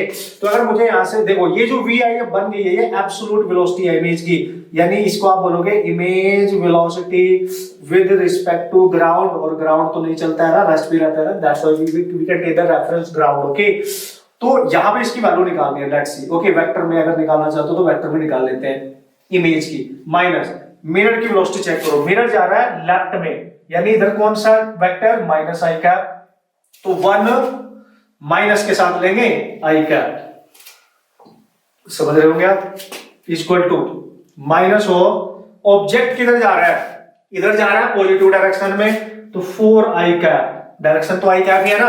और ध्यान देना ये कंसेप्ट कब वैलिड है, जब आपका object perpendicular to the mirror जाएगा, not parallel to the mirror, ऊपर नहीं जा रहा है ये ना, परपेंडिकुलर टू द मिरर जा रहा है, ध्यान रखना, ठीक है। अब यहाँ पे मिरर किधर जा रहा है, इधर, तो माइनस तो पहले से माइनस आई कैप और आ गया है। तो आप देख सकते हो इमेज की वेलोसिटी आएगी माइनस माइनस प्लस आई कैप, इधर ये माइनस अंदर लेके जाओ, ये माइनस माइनस प्लस 5 हो जाएगा तो माइनस 5 आई कैप। तो यहाँ वी आई आपके पास आ जा रहा है, ये ऊपर जाएगा माइनस 6 आई कैप। तो आप देख सकते हो यहाँ पे 6 मीटर पर सेकंड से नेगेटिव का मतलब ये हुआ इधर को इमेज आ रही होगी, तो इसकी इमेज अगर यहाँ पे कहीं है तो इधर को आ रही होगी 6 सेंटीमीटर पर सेकंड से, जो भी है मतलब मैग्नीट्यूड ले लो तो मैग्नीट्यूड तो 6 ही आएगा सेंटीमीटर पर सेकंड, और नेगेटिव का मतलब हुआ towards the mirror, towards the mirror. ध्यान रखना पॉजिटिव होता तो अवे फ्रॉम द मिरर, ये भी पॉइंट याद होना चाहिए। This is the simplest case, बस ये मैंने इसलिए बताना था कि this is how you can use the formula to solve the type of problem. एक अच्छा सा क्वेश्चन और डिस्कस कर लेता हूं जिससे आपकी बेटर अंडरस्टैंडिंग बन जाए। उसने बोला सर एक मिरर है, ठीक है, मैंने बोला ठीक है, यहाँ पे एक ऑब्जेक्ट है वो ऐसे जा रहा है 10 मीटर पर सेकंड से और इसके साथ 37 डिग्री का एंगल बना रहा है। मैंने बोला ठीक है, अब ये जो मिरर है ये भी किसी एंगल पे ही जा रहा है, मैंने बोला ये भी ठीक ही है 5 मीटर पर सेकंड से और ये इसके साथ कुछ एंगल बना रहा है। चेक करें आप how much, let's see that is 30 degree, ठीक है, दैट इज 30 डिग्री, मैंने ऐसे मान लिया, ठीक है। अब वो बोलता है कि ऑब्जेक्ट भी देखो किसी एंगल पे जा रहा है, ठीक है, तो इसके दो कंपोनेंट बना लेना, एक कंपोनेंट इधर आएगा 10 cos 37, एक कंपोनेंट ऊपर जाएगा 10 sin 37, और याद रखना अगर ऑब्जेक्ट हमेशा मिरर के पैरेलली मूव करे तो चूंकि उनके बीच की रिलेटिव डिस्टेंस चेंज नहीं होती है तो इमेज पैरेलली हमेशा सेम उसकी जो वेलोसिटी होगी वाई एक्सिस पे वेलोसिटी जो जाएगी वो ऑब्जेक्ट की जो भी इधर वेलोसिटी होगी वो चेंज नहीं होगी, ऑब्जेक्ट की वेलोसिटी होगी तो वाई डायरेक्शन और डायरेक्शन भी सेम रहेगी। चूंकि ये डिस्टेंस इनके पास आने से कम होती है इसकी वेलोसिटी चेंज होती रहती है, डायरेक्शन भी अपोजिट हो जाती है, तो इसका तो कोई फर्क नहीं पड़ेगा। अगर यहाँ पे कहीं इसकी इमेज है भी तो इस वेलोसिटी के साथ तो पक्का ऊपर कोई जाएगी, मतलब ये ऑब्जेक्ट की वाई डायरेक्शन में वेलोसिटी आप देख सकते हो 10 sin 37, वो आपको बताया 3/5, तो 3/5 यानी 6 सेंटीमीटर पर सेकंड या मीटर पर सेकंड जो भी दे रखा है, ठीक है, तो ये वाई डायरेक्शन में तो मिल ही गई आपको डायरेक्ट। अब मुद्दा है इसकी वजह से, यानी ये ऑब्जेक्ट की वेलोसिटी है आपके पास एक्स डायरेक्शन में और इसकी वजह से इमेज की वेलोसिटी आपको निकालनी पड़ेगी, इमेज की वेलोसिटी आपको निकालनी पड़ेगी, इसकी वजह से याद करो velocity of image with respect to mirror must be equal to minus of velocity of object with respect to mirror. ये फॉर्मूला कब यूज होता है? Perpendicular to, when object is moving perpendicular to mirror, perpendicular to mirror, देख लो इसके according वो perpendicular ही move कर रहा है। तो यहां से निकाल लेना नेट वेलोसिटी, कैसे निकालोगे इमेज की, नेट वेलोसिटी इमेज की निकालोगे, इमेज की वेलोसिटी एक्स एक्सिस पे कितनी आएगी प्लस इमेज की वेलोसिटी वाई एक्सिस पे, तो वही होगी जो इसकी यहाँ पे है, बस ये आप यहां से निकालोगे, ठीक है। कैसे? V i along x axis minus v m, ठीक है, इक्वल टू यहाँ पे क्या लिखोगे minus v object minus v m, vector ले लो आप, आपको अगर लेना है तो नो प्रॉब्लम, सारी वैल्यू पुट कर देना, यहाँ से वी आई एक्स निकाल लेना है यहाँ पे, ठीक है, ये निकाल के यहाँ पुट कर देना, ये आप पहले निकाल चुके होंगे, ये यहाँ पुट कर देना, नेट सम आ जाएगा आपका। वेक्टर निकालना होगा तो मैग्नीट्यूड, वेक्टर का मैग्नीट्यूड निकालना होगा तो मैग्नीट्यूड निकाल सकते हो, okay. So this is how you can solve the type of problem. तो वाई डायरेक्शन की वेलोसिटी का और इसका जो ये कंपोनेंट होगा इसका कोई फर्क पड़ेगा ही नहीं, ध्यान समझना। पैरेलल डिस्टेंस यानी अगर ये मिरर है वो ऐसे जा रहा है तो भाई ये डिस्टेंस कभी चेंज नहीं होगी, इसलिए वेलोसिटी सेम रहती है, उस पर कोई फर्क नहीं पड़ेगा, ओके, ऐसे आप याद रखें। तो यार ये कांसेप्ट भी जरूरी था, आपको क्वेश्चंस के थ्रू मैंने आपको समझा दिया किस तरीके से आप सॉल्व करके आएंगे। अब बात कर लेते हैं स्फेरिकल मिरर की, बहुत सारी बातें हो गई प्लेन मिरर की, तो इस वीडियो में हम कवर करने वाले हैं स्फेरिकल और प्लेन मिरर के सारे कांसेप्ट। तो स्फेरिकल मिरर को जल्दी से जो मेन कांसेप्ट है उन पर फोकस करते हैं, कुछ क्वेश्चन सॉल्व कर लेंगे, मजा आ जाएगा, ठीक है। ओके गाइस, अब बात कर लेते हैं यार the concept of the spherical mirror और किस किस टाइप के डिपेंडेंट क्वेश्चंस उस पर पूछे जा सकते हैं, क्या वो जरूरी कांसेप्ट और फॉर्मूलाज है जो आपको याद रखने चाहिए। तो यार बात करते हैं हम अब आपके स्फेरिकल मिरर्स के कॉन्सेप्ट, ओके, स्फेरिकल मिरर्स। तो यार आपको पता है दो तरीके के मिरर आप यहाँ पे यूज कर रहे हो। सबसे पहला आपका कनकेव, और जो बेसिक बातें इनके बारे में बिल्कुल आपके दिलो दिमाग में क्लियर होनी चाहिए, और दूसरा है आपका कॉन्वेक्स, ठीक है, this is your convex mirror. मैं मान के चल रहा हूँ, थोड़ी सी बातें मैं यहीं से क्लियर बता देता हूँ। Concave mirror how it look like, तो मैंने ऐसे एक सरफेस बनाया और बाहर से इसको पॉलिश किया, ठीक है, इतना आपको याद आ गया होगा। और अंदर से देखने पे देखो ये अंदर को जा रखा है, मतलब बाहर से बाहर निकला है। अच्छा सर कैसे समझेंगे? भाई तुम्हारा हाथ सब कुछ है, ये अगर सीधा रखा है तो प्लेन मिरर है, कर्व कर दो तो अंदर को हो गया, तो ये कनकेव है, अगर इधर से देखोगे तो कॉन्वेक्स है, बस खत्म। ठीक है, तो ये कॉनकेव हो गया। तो हमेशा जिधर को पॉलिश किया वो नॉन रिफ्लेक्टिंग साइड होगी और ये रिफ्लेक्टिव होगी, तो ऑब्जेक्ट इसके सामने ही होगा, पक्का ऑब्जेक्ट इसके सामने होगा। ये इसका पोल है, ये प्रिंसिपल एक्सिस है, तो आपको पता है प्रिंसिपल एक्सिस से सारी डिस्टेंस ली जाती है, ये भी आपको पता है। मिरर के सामने की सारी वैल्यूज नेगेटिव लेंगे, मिरर के पीछे वाली सारी वैल्यूज पॉजिटिव लेंगे, प्रिंसिपल एक्सिस से ऊपर की वैल्यूज पॉजिटिव और इसके नीचे की वैल्यूज नेगेटिव। साइन कन्वेंशन बहुत जरूरी है, इसके बिना क्वेश्चन गलत हो जाएंगे। Valid for all elements, convex mirror, concave mirror as well as lens, सबके लिए वैलिड होगा। ठीक है, सो मिरर के सामने की डिस्टेंस नेगेटिव, पीछे की डिस्टेंस पॉजिटिव और इस प्रिंसिपल एक्सिस से ऊपर की डिस्टेंस पॉजिटिव और नीचे वाली नेगेटिव लेनी है, ये बिल्कुल क्लियर रखिए। और पोल को ओरिजिन मानते हैं, इसके कोऑर्डिनेट 0,0 मतलब ओरिजिन की तरह ट्रीट करेंगे, सारी डिस्टेंस यहीं से देखते हैं। ऑब्जेक्ट अगर बंदा यहाँ पे है तो भाई यहीं से लेंगे, और ऑब्जेक्ट की डिस्टेंस आपको पता है u होती है। मान ली इमेज यहाँ बन गई तो उसकी डिस्टेंस में ये देखेंगे what is that is v। Let's see इसकी फोकल लेंथ है f। अब मैं बात कर रहा था इसकी, और पहले मैं बना देता हूं, अगर आप इसकी बात करोगे तो आपकी बार इसको अंदर वाली साइड से पॉलिश कर दो, बाहर वाली साइड से मत करो, तो ये बन गया आपका कॉन्वेक्स और ये पोल होगा। क्योंकि ये अंदर को आप देख सकते हो, इसका सेंटर तो कहीं यही होगा, तो सेंटर इसका पीछे है, तो सेंटर तक की डिस्टेंस पोल से हमें पता है रेडियस होती है, तो पॉजिटिव आएगी, तो फोकस भी इसका इधर ही होगा। पैराक्सियल रे के लिए फोकस डिस्टेंस होती है f/2, आपको पता ही है, तो ये भी पॉजिटिव होगी। सर इसके लिए ये देखो, इसका कर्वेचर देखो सामने की तरफ है, तो उसका सेंटर कहीं अगर यहाँ पे है, तो याद रखना कनकेव मिरर की रेडियस हमेशा नेगेटिव, फोकल लेंथ भी नेगेटिव। कॉन्वेक्स की नेगेटिव है, नो, कॉन्वेक्स की positive focal length, positive radius, very important. Concave mirror से दोनों तरीके की इमेज बनाते हैं हम, रियल भी और वर्चुअल भी। सर क्या मतलब है आपका? मतलब मैं कह रहा हूं फॉर अ रियल ऑब्जेक्ट इससे दोनों तरीके की इमेज बनती है, रियल भी और वर्चुअल भी। लेकिन कॉन्वेक्स मिरर के लिए रियल ऑब्जेक्ट की केवल वर्चुअल इमेजेस बनती हैं, इस बात का ख्याल रखना बॉस। ठीक है, दैट इज इंपॉर्टेंट। तो ये जरूरी है आपके लिए, मतलब पहले से ही आप याद रखो कि भाई ये सिचुएशन होने वाली है। स्फेरिकल मिरर से दोनों मिरर के बारे में जो लिटिल बिट बातें आपके पास वो बिल्कुल एकदम क्लियर होनी चाहिए। और भाई जो रेडियस होता है और फोकल लेंथ में रिलेशन होता है वो आपको बिल्कुल क्लियर है ही। ठीक है, मतलब फोकल लेंथ रेडियस की क्या होगी, डबल पैराक्सियल रेज होती है। ठीक है, फिलहाल के लिए आप याद रखो पैराक्सियल रेज के लिए very close and parallel to the principal axis. ठीक है, ये रिलेशन मतलब बहुत काम आएंगे आप लोगों के। तो यार स्फेरिकल मिरर है, कनकेव और ये है, और इसकी प्रॉपर्टी जो मैं यहाँ यूज करने वाला हूँ, how to use you know this concept to solve the numerical problem, आराम से बता रहा हूँ, टेंशन नहीं। ठीक है, अब मैं बात करता हूँ मिरर फॉर्मूला, जो क्वेश्चन सॉल्व करने के लिए आप यूज करोगे। तो यार सर हाँ ये बात तो जरूरी है, मिरर फॉर्मूला का मतलब क्या है? भाई मिरर फॉर्मूले का मतलब है कि अगर आप कोई मिरर कंसिडर कर रहे हो, लेट्स ये मिरर है आपके पास, ठीक है,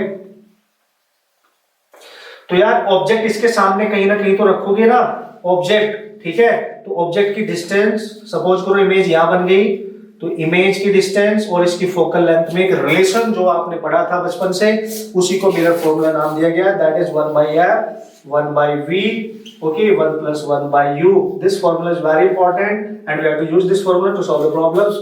And the magnification, magnification हमें कंपैरिजन ऑफ साइज बताता है। लेट्स सी ऑब्जेक्ट का साइज h0 है और इसका साइज hi है, तो आप लिख सकते हो यहाँ पे hi over h0, यानी साइज ऑफ ऑब्जेक्ट के रिस्पेक्ट में इमेज का साइज कितना है। भाई ये बहुत इंपॉर्टेंट है।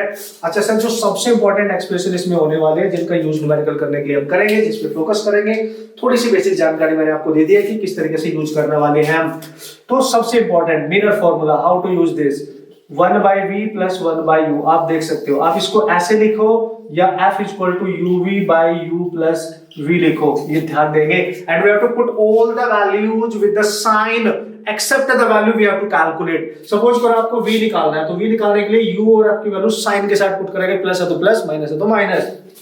ठीक है, अब यार अगर किसी क्वेश्चन में if u is not given, अगर आपको u नहीं दे रखा है तो पक्का मैग्निफिकेशन कहीं ना कहीं दे रखा होगा। मैग्निफिकेशन के बारे में ध्यान रखना बॉस, मैग्निफिकेशन का फॉर्मूला होता है size of height of image, height of object, इसी को आप लिख सकते हो -v/u। इंपॉर्टेंट। यानी distance of image divide by distance of object और विद नेगेटिव साइन, ये फॉर्मूले का साइन है, याद रखना है। एंड जब हम इसका यूज करेंगे we have to put the value of v and u with the proper sign. Use कैसे करेंगे बताऊंगा। अगर क्वेश्चन में u नहीं दे रखा है तो आपको मैग्निफिकेशन के बारे में कुछ इंफॉर्मेशन पक्का होगी, तो आप इसका यूज कैसे करोगे। तो ध्यान देंगे, u नहीं दे रखा है तो मैग्निफिकेशन होता है दोस्तों f over f minus u। Then you have to use this formula and this is very important. आप ये यूज कर सकते हो दोस्तों यार मैग्निफिकेशन के लिए, very important. Magnification in terms of focal length and the distance of you can से डिस्टेंस ऑफ ऑब्जेक्ट, ठीक है। तो डिस्टेंस ऑफ ऑब्जेक्ट के रिस्पेक्ट में आप बात करोगे, लेकिन उसने बोला अगर u नहीं दे रखा है तो ये फॉर्मूला का भी यूज होगा जब v आपको मिसिंग हो, है ना, ध्यान रखना। लेकिन अगर u नहीं दे रखा है तो आप क्या करने वाले हैं, तो एक फॉर्मूला आप यहाँ और यूज कर सकते हो, f minus v by F, and that is important, आप चेक कर सकते हो।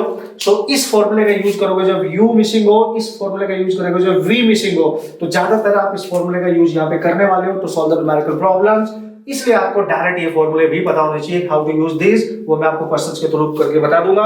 तो बेसिक सा कंसेप्ट आप पहले से प्रिपेयर करके रखिए, ग्राफ के बारे में थोड़ी सी जानकारी लेके रखिए, उस पर भी क्वेश्चन डिपेंडेंट आ सकते हैं और उस तरह के क्वेश्चन आपने बढ़िया तरीके से करके आने हैं। ओके, तो यार ये इसका मैग्निफिकेशन हो गया, इनका यूज कैसे करना है, बस साइन कन्वेंशन का खासा ख्याल रखना है। न्यूमेरिकल तो हम आराम से सॉल्व कर सकते हैं, इसका आपने इंपॉर्टेंट पॉइंट ये है यहाँ पे। ओके यार, अब जल्दी से बता देता हूँ कि जो इसका इंपॉर्टेंट कंसेप्ट है वो क्या है। जैसे कि मैंने आपको बताया मिरर फॉर्मूला आपके पास है 1/v प्लस 1/u, और मैग्निफिकेशन हमने लिखा है यहाँ पे height of image over height of object, इसी को हम लिखते हैं -v/u, और सारी वैल्यूज हमने पुट करनी होती है साइन के साथ। बट अगर क्वेश्चन में if v is not given, अगर क्वेश्चन में डिस्टेंस ऑफ इमेज नहीं दे रखी है, फिर भी आपसे क्वेश्चन को सॉल्व कराने की बात कर रहा है, तो मैग्निफिकेशन के बारे में जानकारी होगी, तो मैग्निफिकेशन का फॉर्मूला आप यूज कर सकते हैं f over f minus u, तो पक्का हुआ u तो गिवन ही होगा ना, यू कैन यूज दिस। अगर दोस्तों वहां पे u ही नहीं गिवन है, if u is not given,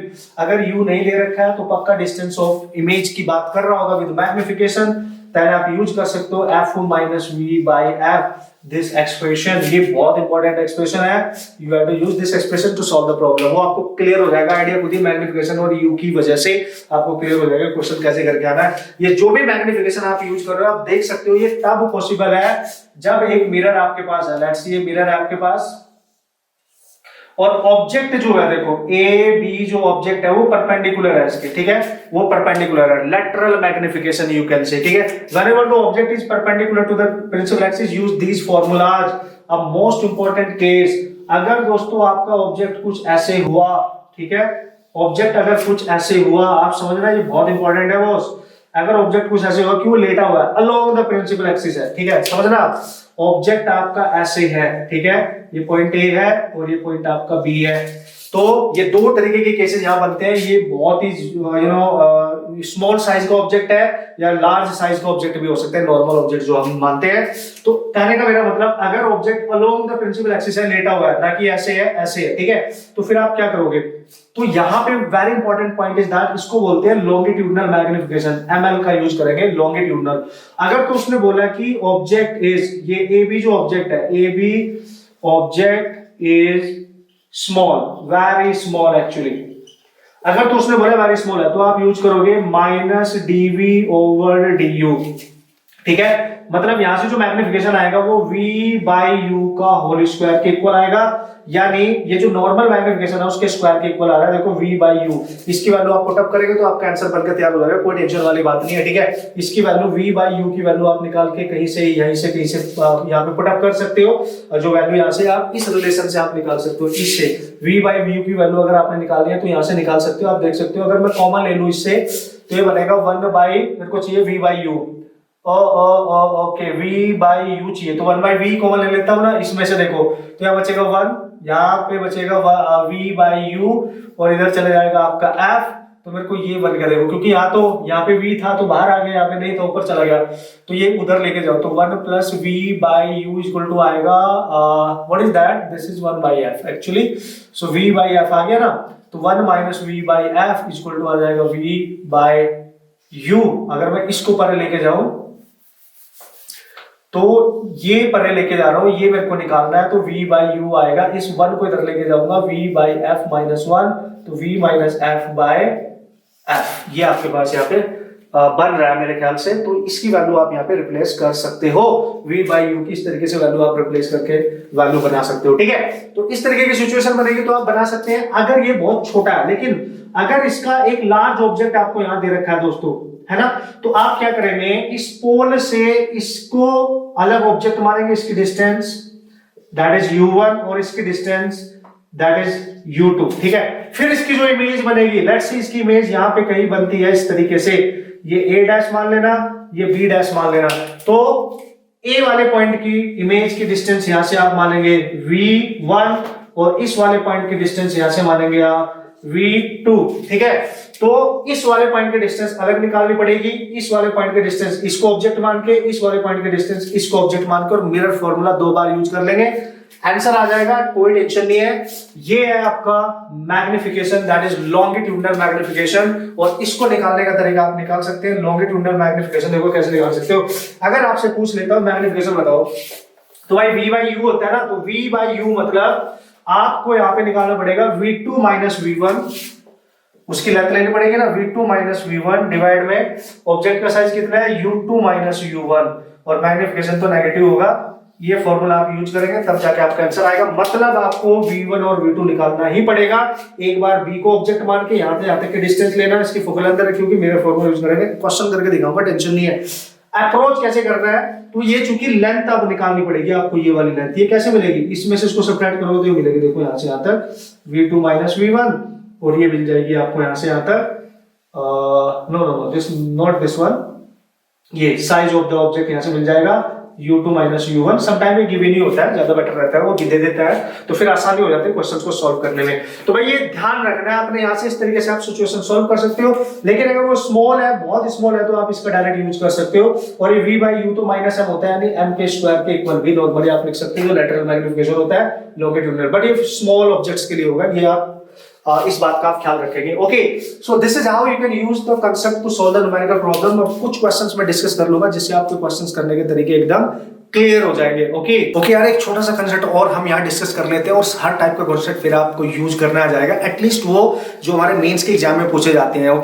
okay यार, तो सिचुएशन अंडरस्टैंड कर लेते हैं। अगर वो आपसे बात करता है, जैसे कि मैंने यहाँ पे लिखा है मिरर कॉम्बिनेशन पे कुछ क्वेश्चंस आएंगे, तो किस टाइप से आपने हैंडल करने हैं मिरर कॉम्बिनेशन के questions. Okay, after two reflection, जो रिफ्लेक्शन लेना है हमने फर्स्ट ऑन m1 लेना है, तो बताओ जो लास्ट इमेज आपकी आफ्टर टू रिफ्लेक्शन बनेगी उसकी डिस्टेंस क्या होने वाली है। कुछ ऐसे क्वेश्चंस भी पूछ ले जाते हैं। तो यार हम मान के चलते हैं कि दोनों के बीच की जो डिस्टेंस है वो हमें गिवन है। लेट्स सी दैट कंसेप्ट में बता रहा हूं, क्वेश्चन आएगा तो आप आराम से हैंडल कर लेंगे। ऑब्जेक्ट इनके बीच में किसी एक से डिस्टेंस दे रखी होगी, दोनों के बीच की डिस्टेंस है, लेट्स सी यहां से डिस्टेंस आपको u दे रखी है, तो इसकी फोकल लेंथ कुछ f1 होगी, इसकी फोकल लेंथ कुछ f2 होगी। कोई प्रॉब्लम नहीं है बॉस, यहां से रे लेके जाओ, रे रिफ्लेक्ट होगी और रिफ्लेक्ट होके कुछ कहीं ऐसे जाएगी और इस पे टकराएगी। आप देख सकते हो जब इस पे टकराएगी तो ये डाइवर्ज कर रहा है, क्योंकि इसका सेंटर तो कहीं इधर होगा, तो उससे इधर कहीं जाएगी। अब रे फाइनल इधर जाएगी, ऐसा लगेगा कहीं पीछे से आ रही है, यानी यहाँ कहीं इसकी फाइनल इमेज होगी। अच्छा, इससे टकरा के यहाँ बन रही है तो इसकी इमेज यहाँ कहीं बनेगी, और वो इमेज इसके लिए ऑब्जेक्ट का काम करेगी। वैसे तो तेरे को दिख रहा है कि हम बात कर रहे हैं टू रिफ्लेक्शंस के लिए, तो डायरेक्ट रे यहाँ पे जा रही है, तो आप पता है क्या करने वाले हो, हमें नहीं पता इसकी इमेज कहां बनेगी, लेट्स सी। तो सबसे पहले इस ऑब्जेक्ट को आप इसके लिए यूज करेंगे, तो यानी फॉर फर्स्ट मिरर, है ना, आप बात करोगे फॉर फर्स्ट मिरर, तो यहाँ पे फॉर इस मिरर के लिए ये इसका ऑब्जेक्ट है, इमेज की डिस्टेंस हमें निकालनी है, तो you have to use 1/f equal to 1/v plus 1/u, ये डायरेक्ट फॉर्मूला आप यूज करेंगे इसके लिए। सिमिलरली सेम फॉर्मूला आप कॉन्वेक्स के लिए यूज करेंगे, 1/f equal to 1/v plus 1/u, इसकी फोकल लेंथ f2 मानेंगे आप, v2 डिस्टेंस की, और इसका ऑब्जेक्ट की डिस्टेंस है, सिमिलरली इसको 1 1 1 और 1 मान सकते हैं। दोनों का आप अगर इंडिविजुअली यूज करोगे इससे इसकी वैल्यू आ जाएगी, आप यहाँ पे चेक कर सकते हो। डायरेक्ट अगर आपने पैरेलल रिफ्लेक्शन इसको दिया तो उसकी इमेज कहीं ना कहीं बनेगी, और उसकी रिस्पेक्ट में आप इसका डेटा यूज करके कॉम्बिनेशन के क्वेश्चंस को सॉल्व आराम से सॉल्व कर सकते हो एक्चुअली, ठीक है, आराम से आप सॉल्व इसको कर सकते हो। तो this is how you can solve the type of problem. दोनों मिरर के लिए इंडिविजुअली मिरर फॉर्मूला का आप यूज करो, आराम से डिस्टेंस वगैरह का ध्यान रखो, कैलकुलेशंस आप सिंपली कर सकते हो। तो दोस्तों बहुत इजी होते हैं, अगर आप ध्यान से थोड़ा सा दिमाग लगा के क्वेश्चन सॉल्व करोगे तो आराम से इस पे डिपेंडेंट क्वेश्चंस कर लोगे। अब एक क्वेश्चंस मैं आपको करके दिखा देता हूं पर्टिकुलर कैटेगरी का, देन आफ्टर आपको एक अंडरस्टैंडिंग बन जाएगी कि किस टाइप से क्वेश्चन सॉल्व करके आने हैं। Okay, so here is the first question, आप जल्दी से उसको रीड कर लो, देख लो सिचुएशन क्या है। इस टाइप के क्वेश्चंस आने के चांस हमारे मेंस के एग्जाम में ज्यादातर रहते हैं, ठीक है। सो दिस इज द सिचुएशन, उसने बोला एक कॉन्केव मिरर है जिसकी फोकल लेंथ f है, एक थिन रॉड है और वो rod along the principal axis रखी है, यानी याद करो, यानी ये लॉन्गिट्यूडनल मैग्निफिकेशन वाला केस है, परपेंडिकुलर नहीं है ना, इसके ऊपर ऐसे लेटी हुई है और इसकी लेंथ भी दे दी है, a से b तक की जो लेंथ दे रखी है आपको दोस्तों, दे रखी है उसने f/3 फोकल लेंथ की टर्म्स में, नो प्रॉब्लम।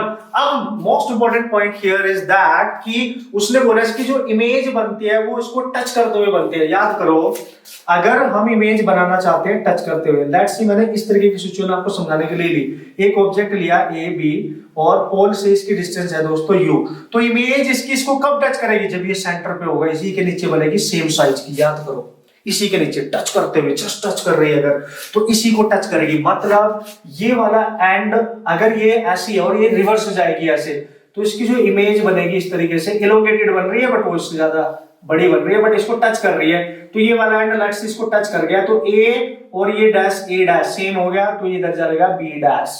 आप समझ रहा मेरी बात। तो ये वाला जो एंड है इसको पहला ऑब्जेक्ट मानेंगे हम, और ये वाला जो एंड है इसको दूसरा ऑब्जेक्ट मानेंगे हम। तो लेट्स सी ये वाला जो ऑब्जेक्ट है ये UB है और ये इसके लिए UA है, तो UB की जो इमेज बनेगी वो यहां पे बनेगी, that is the distance VB, ठीक है, और इसकी इमेज ऑब्वियसली वो तो सेम ही रहेगी, वहीं पे रहेगी, आप चेक कर सकते हैं।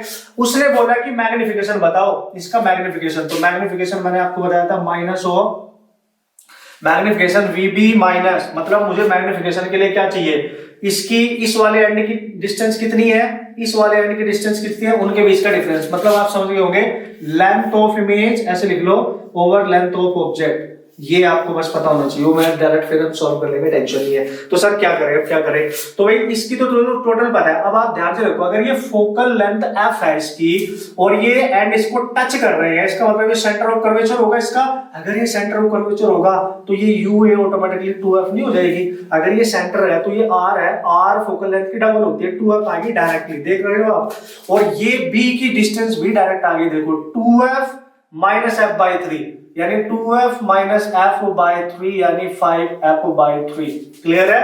अब आप क्या करने वाले हो, बिल्कुल डायरेक्ट मिल गई आपको वैल्यूज, ठीक है, बस B डैश की इमेज की जो B डैश पोजीशन है उसकी वैल्यू चाहिए ये, यानी मैं यूज करूंगा using mirror formula. What is that, mirror formula, cool है, किसके लिए, इसके लिए, इसका ऑब्जेक्ट कहां पे है, ये रहा, ठीक है, तो फॉर B के लिए 1/f equal to 1/v plus 1/u, ठीक है। तो भाई क्या करेंगे, 1/f तो f रहेगा, लेकिन कॉन्केव मिरर है तो नेगेटिव लेना है। मैंने बोला साइन कन्वेंशन इंपॉर्टेंट है, कॉन्केव मिरर की फोकल लेंथ हमेशा नेगेटिव है, वैसे भी इसके सामने आएगी, और सामने की वैल्यू नेगेटिव और इसके बिहाइंड वैल्यू लेनी थी पॉजिटिव, हमने बताया था आपको।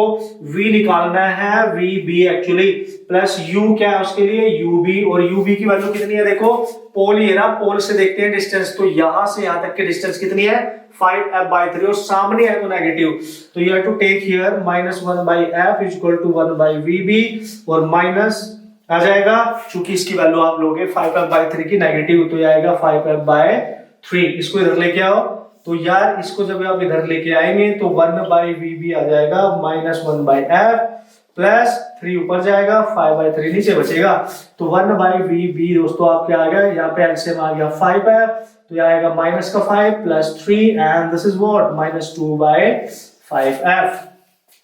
Okay, this is how you can solve this, ठीक है। तो VB आपके पास आ रहा है यहाँ पे 5f/2 नेगेटिव, नेगेटिव का मतलब जो उसकी इमेज है वो सामने ही बन रही है, तो मतलब यहां से यहां तक की वैल्यू आपने निकाल लिया, दैट इज 5f/2। नेगेटिव का मतलब सामने बन रही है, तो you have to take the mod for the distance. अगर ये पता चल गई है, ये पहले से ही पता है, तो इसकी ये लेंथ ऑफ इमेज निकाल लो ना, क्योंकि ये क्या है, इसकी इमेज है और ये क्या है, ऑब्जेक्ट है, तो ये डिस्टेंस में निकाल सकता हूं, यानी this is the length of image. We can calculate VB, इस पूरे में से घटा दो, माइनस यूए, वीबी आई है 5f/2, ये है 2f, तो दिख रहा है 2 to 4, दैट इज f/2। तो लेंथ ऑफ इमेज दोस्तों आपके पास आ गई f/2, और लेंथ ऑफ ऑब्जेक्ट आप ऑलरेडी दे रखी थी, और मैग्निफिकेशन आपको धुरंधर हो उसमें, तो आप मैग्निफिकेशन आना चाहिए आपका l length of image over length of object, और लेंथ ऑफ इमेज आई आपकी f/2, लेंथ ऑफ ऑब्जेक्ट है f/3, f कैंसिल, तो ये माइनस आएगा, तो आप देख सकते हो मैग्निफिकेशन आ गया आपका 3/2 minus, but according to option we have to take the magnitude, so that is 3/2। This is your final answer, you just check it out. Okay, तो this is how easily you can solve the problem, that type of problem आप आराम से solve करोगे, थोड़े basic से concept use करके जाना, mains के क्वेश्चन आराम से सॉल्व करके आ सकते हैं दोस्तों। तो बढ़िया से रिवीजन करना है आपने, that is sufficient for reflection. Spherical mirror अंदर प्लेन मिरर के काफी कंसेप्ट डिस्कस कर लिया, कुछ अगर छूट गए हो तो आप जल्दी से रिवाइज कर लेना। ग्राफ मैंने यहाँ डिस्कस नहीं किया, मैं मान के चल रहा हूँ ग्राफ के कॉन्सेप्ट आपको आते होंगे यार, मैथ्स आते हो तो ऑब्वियसली ग्राफ हम ड्रॉ कर सकते हैं, उसमें कोई प्रॉब्लम नहीं होनी चाहिए। कनकेव की अलग, कॉन्वेक्स मिरर की अलग। ओके, यू नो अगर आप यहाँ पे v वर्सेस u बना रहे हैं तो डिफरेंट ग्राफ बनेगा, और अगर 1/v वर्सेस 1/u बना रहे हैं तो डिफरेंट ग्राफ बनेगा, कनकेव का अलग, कन्वेक्स का अलग, क्योंकि नेचर अलग अलग होता है। भाई ग्राफ की जानकारी लेके जाना, कभी कभी क्वेश्चन डायरेक्ट आ जाते हैं, धोखे में मत रहना। Okay, so this is important. Okay, and guys बढ़िया से प्रैक्टिस करोगे, बढ़िया से अपने रिवीजन करके जाना, क्वेश्चन सॉल्व करके आ जाओगे। Okay, and all the best.